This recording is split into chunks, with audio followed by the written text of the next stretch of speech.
Now, next, obnoxious aggression. I will assert for the record that I am not an asshole.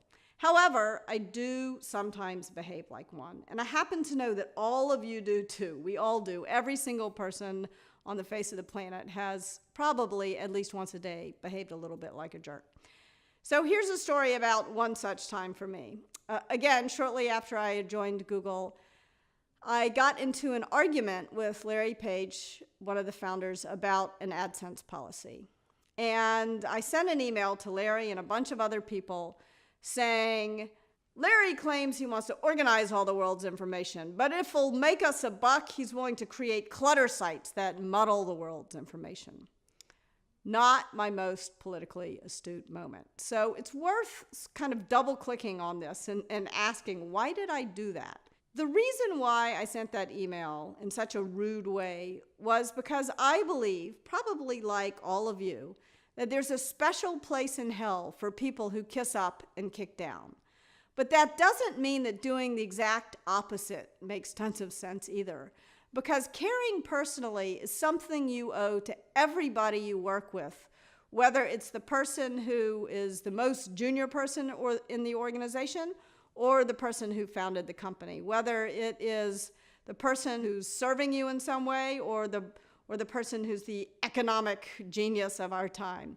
It really doesn't matter. No matter who you're working with, you owe them common human decency. You owe them the same kind of caring personally.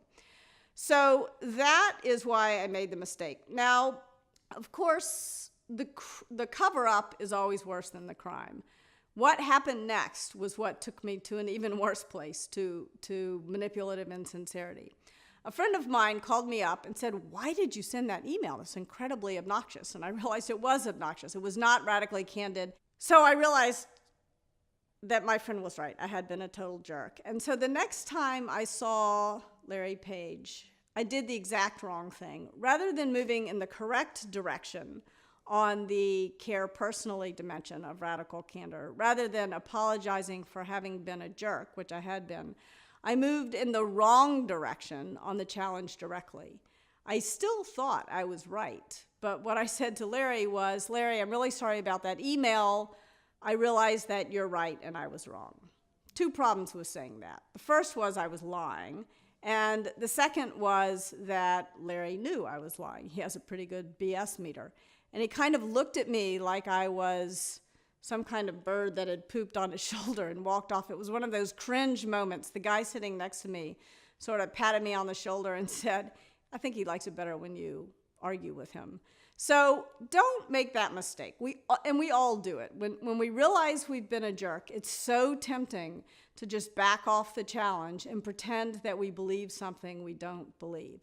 That's a disaster for your relationships. It's a disaster for trust.